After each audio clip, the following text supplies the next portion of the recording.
Hello everybody, I'm Lewis Porter Jr. and welcome back to my channel.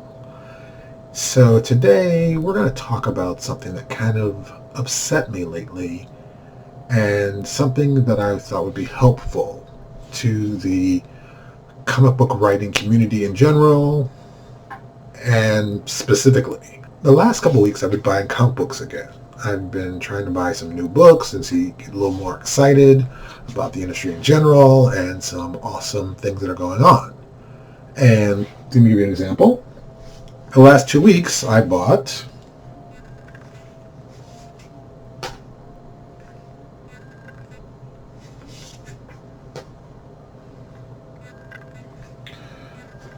and the book I would have been adding to this one would have been Children of the Atom, but every store I went to yesterday didn't have it for sale. They said they just got their shipment in, it'd come late.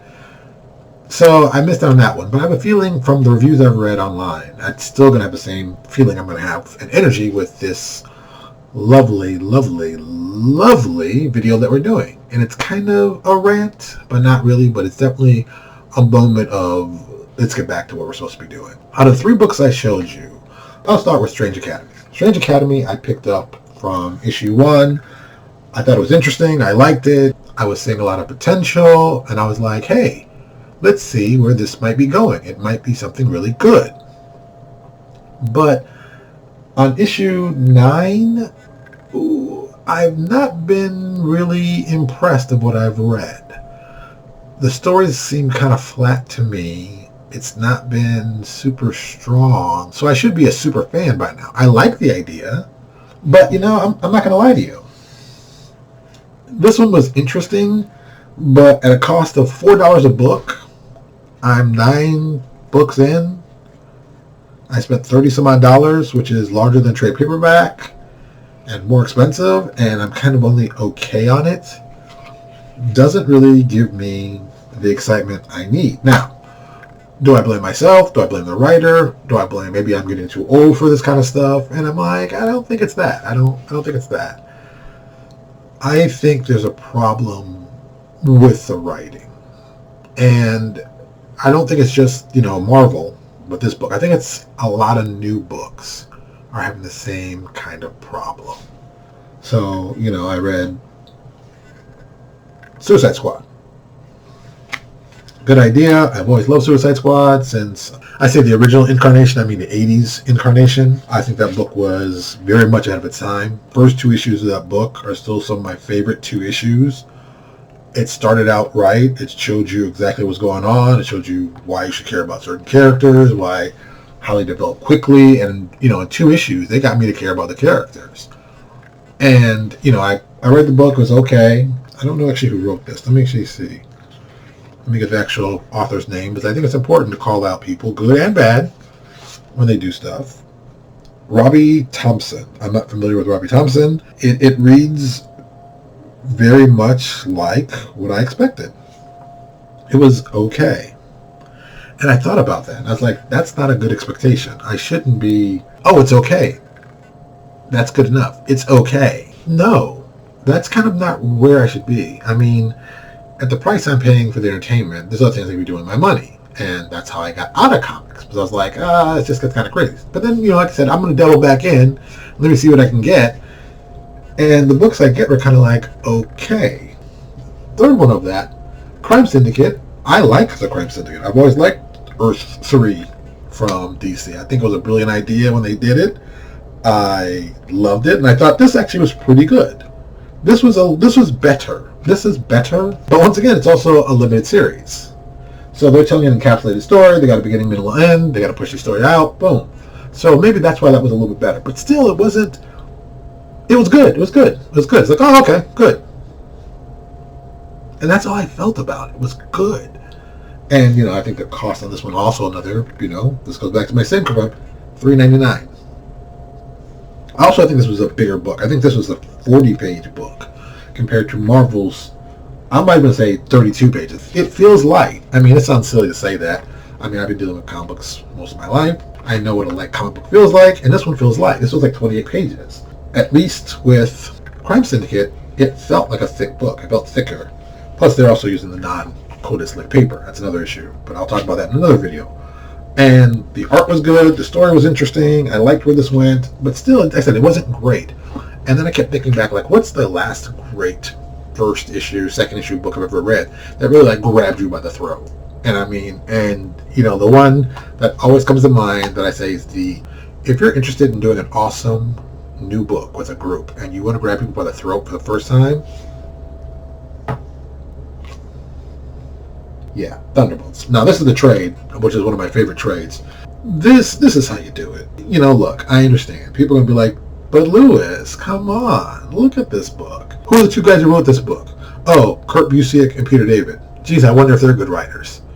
You know, and it's like, okay, I admit, that is kind of rigging system in the best way possible. Plus, you put Mark Bagley's artwork on here, one of my favorites. It's like, Thunderbolts could really, I mean, really, it had everything going for it at the first one. It had everything going for it at the punch. You're like, okay, let me check it out. And then you check it out and you read it. Great series, great introduction to characters, great big, and it's, okay, it's double sized. So it's 2 issues. So I'll say issue 1 and 2. But I'll say it's 2 issues. But it gets you excited about what's going to happen. It gives you a little background about the team, gives you somebody from the fight initially to start off, boom, and then they get a much bigger threat. They get the threat of the Wrecking Crew. And there's a big battle with that. Boom, moves the story along, everything's going, everything gets tied up, and then like the last 4 or 5 pages is the big reveal. And I mean, this book is old enough, I don't have to really, if you don't know, first of all, if you don't know Thunderbolts, I don't even know, and I mean the original one that came out, not the added on, the original first one. If you don't understand how brilliant this twist was, I can't tell you how impressive it was. It was a brilliant idea when no one else had thought about it. And, it is, that last page is a brilliant reveal. And if you don't know what it is, the last page, these new superheroes you've never seen before, all new names, all new, it's like, oh, it's kind of cool. It gets revealed that their leader is a person that goes by the name of Citizen V, is actually Baron Zemo. And all the characters you've been watching in this book are all members of the Masters of Evil. This group of bad guys have figured out how to change themselves up to appear as heroes, fooling the world after Heroes Reborn and all the Earthbound heroes had disappeared. Yeah, Avengers, Fantastic Four, they disappeared. So this new group came in to basically take over that role. And the idea is brilliant. The idea is brilliant. And it's brilliantly simple. It's brilliantly simple. And it's like, wow. And this goes on for, this book ran for a long time, but what made it really cool was how they got exposed of who they really were. It was a slip-up in the comic that it was a great slip-up. One of the characters refers to Meteorite, whose real name is Moonstone, as Moonstone in the actual print. He calls out, Moonstone, and it's something that if you're a fan, you're just reading it, not thinking, you'd be like, oh, okay, blah, blah, blah. And there was a callback later to it, and it was like, wait, what? And then it gets revealed this is really the Masters of Evil. And it was everything about it was brilliant. And we're talking, all right, this trade is what issues? I'm guessing issues 1 through, collecting issues 1 through 5, plus the -1 and the annual and the Spider-Man team up. So all this stuff they've added. But this is, the first 6 issues of it. It's really amazingly tight. And on top of that, they introduce you somewhat to a new character they're developing for the series, for the book. A new character is going to be joining the team.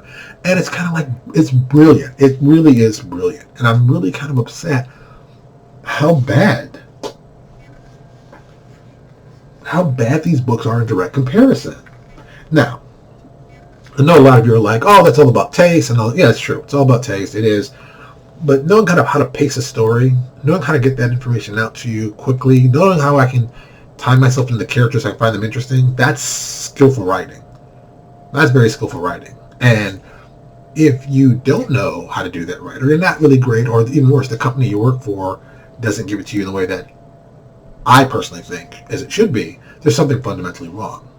And then on top, the price you want me to pay for these stories, well, you're going to have to develop them better. I mean, so I hate to keep bashing these books, but So I'm looking at Strange Academy, and it's like, oh, it's pretty good. Da, da, da. They did some good art, da, da. And then I noticed a couple weird things. And this is something you got to be real geeky to understand. So I'm looking at the panels of the book, like, oh, how many panels are on this page? I'm from the old school belief of a comic book should have 6 panels per page. That's what you do. People have done more, people have done less, but I think 6 is a reasonable amount. I think that you can do a splash page once in a while, and you should still have 6 panels. Not everybody feels that way. Some people like the big, splashy stuff. The books read very quickly, and it's like bubblegum. It's like, I get it real quick. Good. Move on to the next one. But the price point, I think you can't just do bubblegum. I think you have to do better told stories. I think you have to do better paced stories. I don't think a lot of writers do pacing as well as they used to. And I don't know if it's just them. I have to wonder if it's the company itself saying, hey, we want this from you, we want that from you, we want this kind of thing. Because some of the decisions in these stories just really feel wooden and cardboard-like. It's very stiff. So I can't understand exactly why some of these choices were made. They just don't make sense creatively, for me at least. And I'm sure other people feel that same way. And I think the problem that is happening more and more is that people are not looking at this as a expenditure of money versus entertainment. It's $5 or $6, no big deal, boom. But here's the other thing, and here's the thing that most companies don't want to talk about, and it's a problem. It's really a problem. Comic book sales are not shooting up.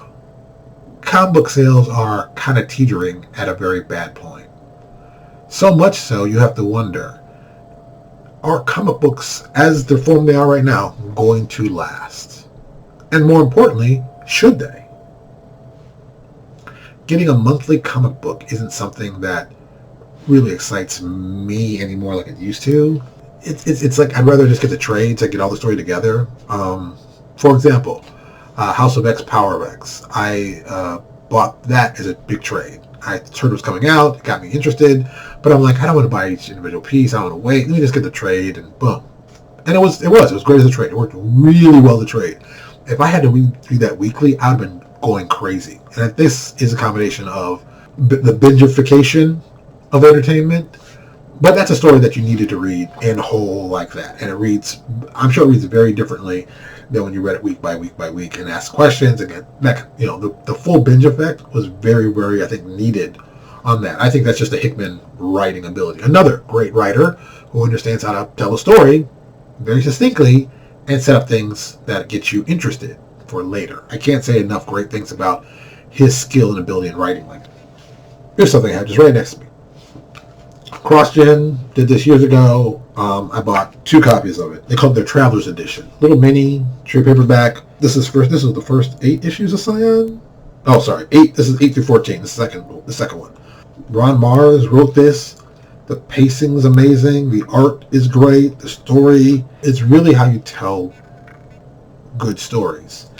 And they told a good story.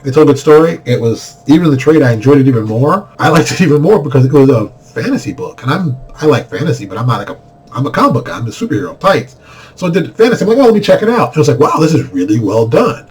It's the fantasy that I'm interested in. I'm not sure if everybody else feels that way, but I thought it was really good fantasy, well done, for people who wanted to see something different. And it was different. I've raved about CrossGen before. I still think if things had been different, if they'd got their prices under control, once again with prices, I think they could have stayed around a lot longer and not been acquired by Disney and Marvel, and their characters basically pushed on the shelf and done nothing with. I still think a lot of brilliant ideas came out of the company, but they also suffered from pricing issues. See how it always goes back to pricing?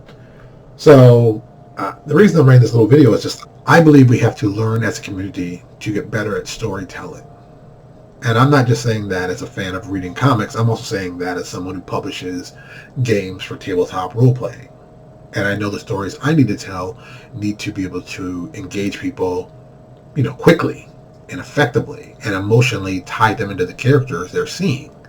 And even better, make them invested in what they're getting so they can be like, oh my God, this is great. I really love this. I want to see more of this. And I think that's incredibly important. And that's something that's still missing. I think they tried with these books. They really did. They tried with the books I showed you, the 3. and probably the Children of Adam, but from the reviews, I'm not seeing a lot of amazing stuff. I see people saying, well, I'm going to wait and see. And I'm of the ilk where you get like 2 issues to grab me, and after that, I'm going to find something else. And that's all you get is 2. Even Strange Academy, which, after this one, I'm like, I'm not going to be too excited to pick up the rest of them.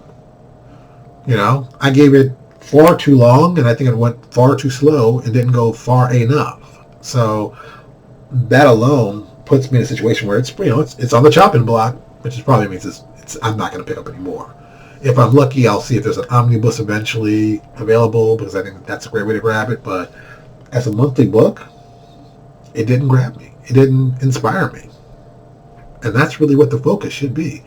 Inspire me to want to spend my money on your product.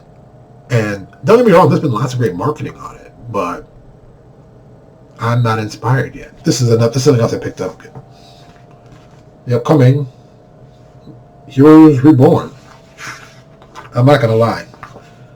You got me interested. I mean, whatever happened to Earth's Mightiest Heroes? Ooh, this could be kind of interesting. And, the books. World Without Avengers. Okay, interested. And, of course, the art. Interested. Now, is any of this stuff going to actually be good? I have no idea in the world. I don't have a clue. I do not have a clue at all. But am I interested enough to check it out? You better believe it. Especially, Jim Zub. Jim Zub doing this lovely Heroes Reborn Young Squadron. And since Jim Zub's in front of the channel, I thought I would talk it up. And another brilliantly smart idea. Hyperion and Imperial Guard. I mean, Hyperion's supposed to be Superman, so Superboy and the Imperial Guard is supposed to be the Legion of Superheroes. What a brilliant idea. Let's hope they pull it off. I want them to pull it off. I want good comics. I want good stories. I want stuff that I can read. I want stuff I can read and trade and I can enjoy thoroughly. I can put on my bookshelf, as you see behind me. I want that to happen. But with the quality of the books that I saw, last couple weeks, I'm a little worried. And maybe if I'm lucky, Heroes Reborn will be something that'll get me reignited and excited again. But I have to admit, out of the books I spent money on the last couple weeks, and it's not a lot of money, but still, I feel like I want my money back. And that isn't a good feeling from a guy who loves comics. So let's hope that this is just a one-off thing, and maybe this can change over time. Maybe. Thank you so much for watching my channel, and I really appreciate it, and I will talk to you all later. Hey, thank you for checking out my channel. Do me a favor, check out my other videos, and if you like what you see, subscribe.